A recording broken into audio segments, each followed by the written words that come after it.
mbokku internet yi suivre ñu ngi fii ci Grand Yoff Patte d'Oie Malick Ngom moo organisé ñu ñëwaat boo xam ne dafa am solo macha allah organisé woon nañ ko daaw yëpp tey ñu organisé ko ñu dem ko final bi macha allah gis nañ fi ñëpp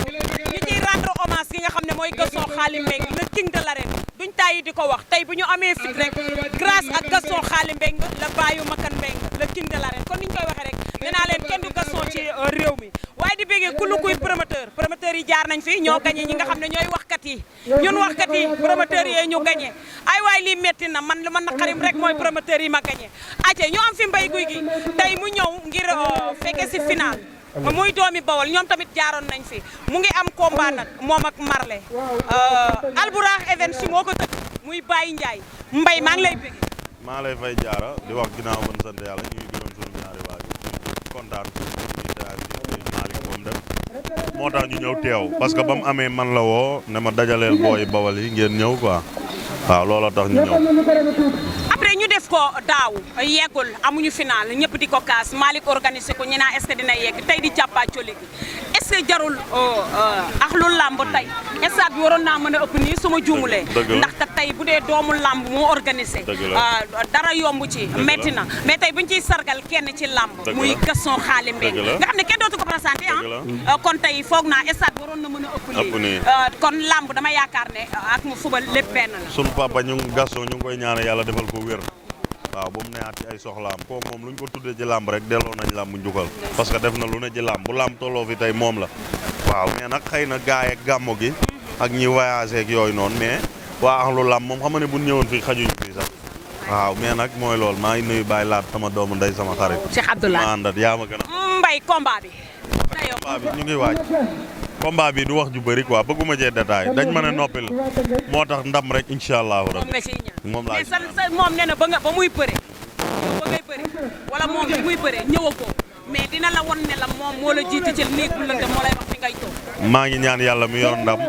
mu may ma ndam te dina am ndam incha allah incha allah dina am ndam lu mën a am man lay yëgal sama loxo loolu rek laa ci mën a wax kese aca kon bu baaxee rek ñu dem sama gars yi mais bu leen poussé topp leen ma ba léegi c'est parce que dafa mel ni waaw loolu damay topp ci loolu ndax man dama leen di fekk ci biir prison bi samay rakk ñoo fa nekk samay mag samay doom samay xarit kon man daal bu dee xeex loolu xeex ko moom kese man la koy xeexal ko doomu Grand Yoff banti ma dafay war a jeex imagine tey nga gis ku génn léegi daal ne maa ngi dem maa ngi ñëwaat sa yaay di yóbbu añ di soog ba tëdd 15 ans 10 ans 11 ans te génne 3 ans mais loolu dañ fa am ñoo xam ne dëkkuñu fi léegi ñi fi dëkkul ñoo saltel Grand Yoff loolu lañ bëgg a dindi ba mu set maanaam ñoo fi ëpp ndax fii képp kuy def loo nga dëkk mataa gu gi dem na ba sa kër yaay sa kër parent waxtaan ak yéen léegi yaakaar naa ne mi ngi wàññeeku mais ñi fi dëkkul ñoo ñu sonal loolu lañ bëgg a dindi ba mu set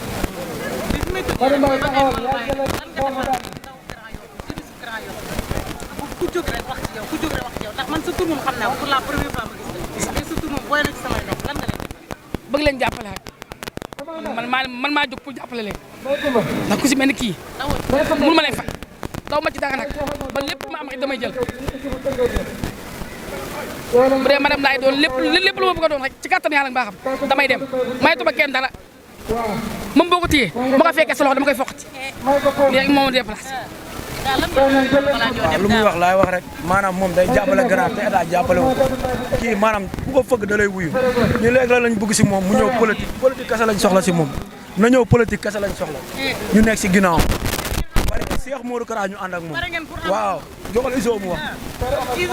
waaw maa lay fay waaw ma sant baax kay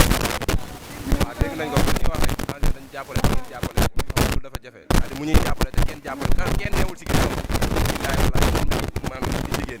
muy jàppale ndaw yi amu xeebalul kenn soxla su soxlee keneen ku soxla woon dañ jàpp te billaay mu laay dinañ ko dooleel lu waay bëgg ci Grand Yoff mu bëgg da koy jàpp moo koy billaay yàlla xam na ko yàlla xam na ko dinañ ko jël Mbaye Fall nuyu naa la ci lu gàtt rek fay naa la matu maa ngi lay ziar bu baax sama doom sama xarit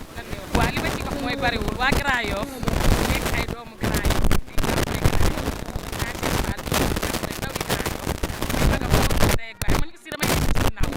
fexe rek ba ni muy jàppalee Grand Yoff doomu Grand Yoff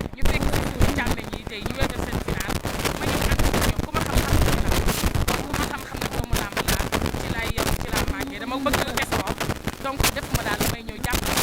ci mel ni Malick ak képp ku ci lamb rek pare naa pour àndandoo ak ñoom te lépp lu ma ci góob dama koy. loo ci góobee gerte dama koy gaar. xam naa loolu gaynde nga